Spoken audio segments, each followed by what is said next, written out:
In this guide, I'm going to show you how to fix corrupted save data on Nintendo Switch 2. This is Miguel from Just Pause, and before we get into this guide, make sure to like the video and subscribe to the channel with all notifications on for more content like this. It really does help out the channel and we'd greatly appreciate it. If you have any questions, just ask them down in the comment section below. I'm going to be doing my best to reply to every single comment down there. First, from the home menu, go ahead and open System Settings, scroll all the way down to System, then select System Update to install any available update. Next, go ahead and highlight the affected game on the home menu without opening it, press the plus or minus button, then select Software Update, and then via the internet.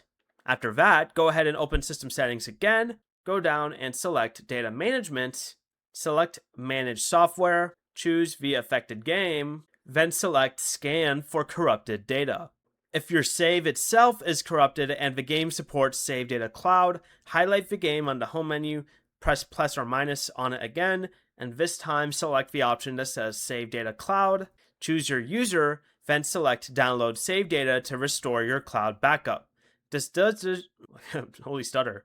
This requires Nintendo Switch Online, and downloading the cloud save can replace the save data currently stored on the console. Before you leave, remember to like the video and subscribe to the channel with all notifications on for more content like this. It really does help out the channel and we'd greatly appreciate it. And if you did have any questions, just ask them down in the comment section below. I'm going to be doing my best to reply to every single comment down there. Peace.